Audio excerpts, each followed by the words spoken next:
The act of creation is surrounded by a fog of myths. Myths that creativity comes via inspiration, that original creations break the mold, that they're the products of geniuses, and appear as quickly as electricity can heat a filament. But creativity isn't magic. It happens by applying ordinary tools of thought to existing materials. And the soil from which we grow our creations is something we scorn and misunderstand, even though it gives us so much. And that's copying. Put simply, copying is how we learn. We can't introduce anything new until we're fluent in the language of our domain. And we do that through emulation. For instance, all artists spend their formative years producing derivative work. Bob Dylan's first album contained 11 cover songs. Richard Pryor began his stand-up career doing a not very good imitation of Bill Cosby. And Hunter S. Thompson retyped The Great Gatsby just to get the feel of writing a great novel. Nobody starts out original. We need copying to build a foundation of knowledge and understanding. And after that, things can get interesting.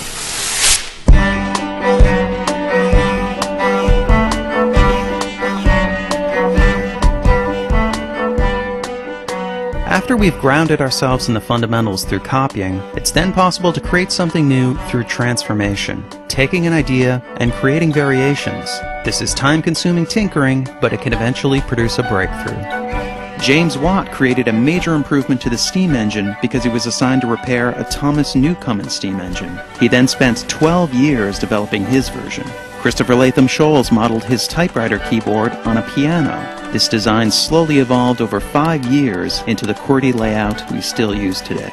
And Thomas Edison didn't invent the light bulb. His first patent was improvement in electric lamps, but he did produce the first commercially viable one after trying 6,000 different materials for the filament. These are all major advances, but they're not original ideas so much as tipping points in a continuous line of invention by many different people. But the most dramatic results can happen when ideas are combined. By connecting ideas together, creative leaps can be made, producing some of history's biggest breakthroughs. Johann Gutenberg's printing press was invented around 1440, but almost all its components had been around for centuries. Henry Ford and the Ford Motor Company didn't invent the assembly line, interchangeable parts, or even the automobile itself, but they combined all these elements in 1908 to produce the first mass-market car, the Model T. And the internet slowly grew over several decades as networks and protocols merged. It finally hit critical mass in 1991 when Tim Berners-Lee added the World Wide Web. These are the basic elements of creativity: copy, transform, and combine. And the perfect illustration of all these at work is the story of the devices we're using right now. So let's travel back to the dawn of the personal computer revolution and look at the company that started it all. Xerox. Xerox invented the modern personal computer in the early 70s. The Alto was a mouse-driven system with a graphical user interface. Bear in mind that a popular personal computer of this era was operated with switches, and if you flipped them in the right order, you got to see blinking lights. The Alto was way ahead of its time. Eventually, Apple got a load of the Alto and later released not one, but 2 computers with graphical interfaces, the Lisa and its more successful follow-up, the Macintosh. The Alto was never a commercial product, but Xerox did release a system based on it in 1981, the Star 8010. 2 years before the Lisa, 3 years before the Mac. It was the Star and the Alto that served as the foundation for the Macintosh. The Xerox Star used a desktop metaphor with icons for documents and folders. It had a pointer, scroll bars, and pop-up menus. These were huge innovations, and the Mac copied every one of them. But it was the first combination it incorporated that set the Mac on a path towards long-term success. Apple aimed to merge the computer with the household appliance. The Mac was to be a simple device, like a TV or a stereo. This was unlike the Star, which was intended for professional use and vastly different from the cumbersome command-based systems that dominated the era. The Mac was for the home, and this produced a cascade of transformations.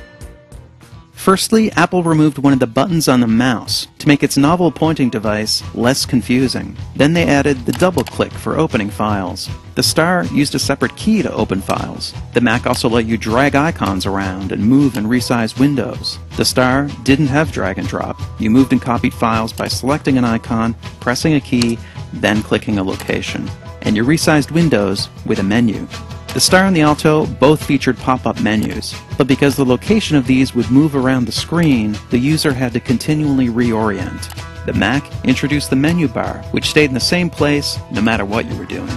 And the Mac added the trash can to make deleting files more intuitive and less nerve-wracking. And lastly, through compromise and clever engineering, Apple managed to pare the Mac's price down to $2,500. Still pretty expensive, but much cheaper than the $10,000 Lisa or the $17,000 Star. But what started it all was the graphical interface merged with the idea of the computer as household appliance. The Mac is a demonstration of the explosive potential of combinations. The Star and the Alto, on the other hand, are the products of years of elite research and development. They're a testament to the slow power of transformation. But of course, they too contain the work of others. The Alto and the Star are evolutionary branches that lead back to the NLS system, which introduced Windows and the mouse, to Sketchpad, the first interactive drawing application, and even back to the Memex, a concept resembling the modern PC decades before it was possible. The interdependence of our creativity has been obscured by powerful cultural ideas, but technology is now exposing this connectedness. We're struggling legally, ethically, and artistically to deal with these implications, and that's our final episode, Part 4.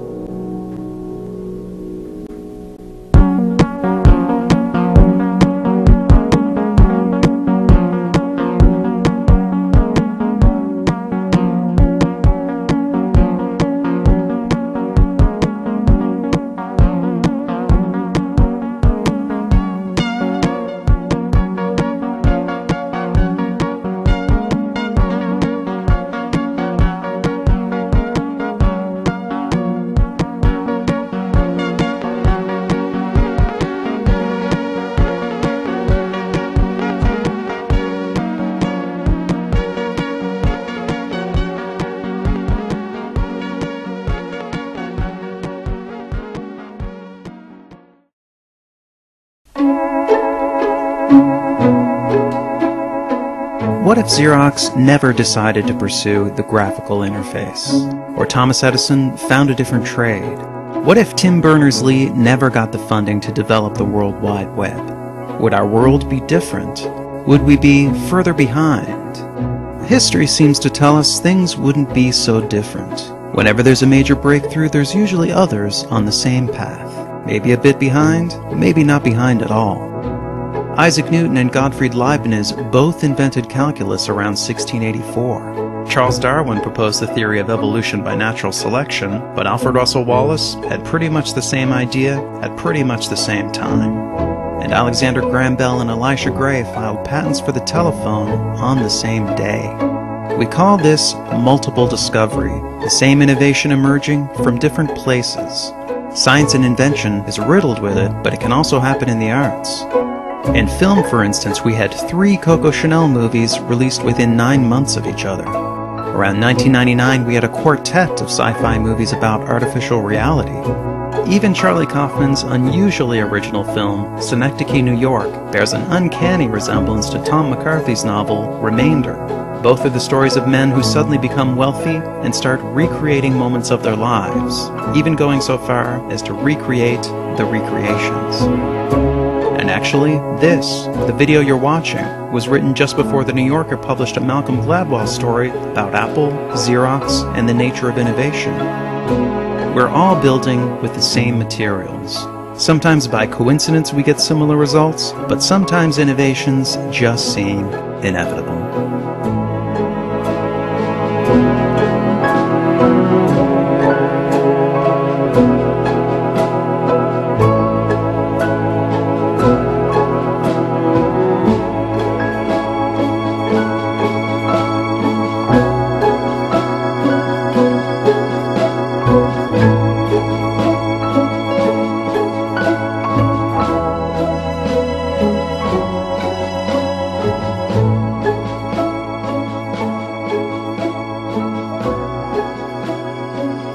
Hi there, I'm Kirby. I'm the creator of Everything is a Remix, and thank you so much once again for watching. I'd like to take a quick moment to thank the folks who contributed work to this episode, as well as my followers on Twitter who help out with research occasionally.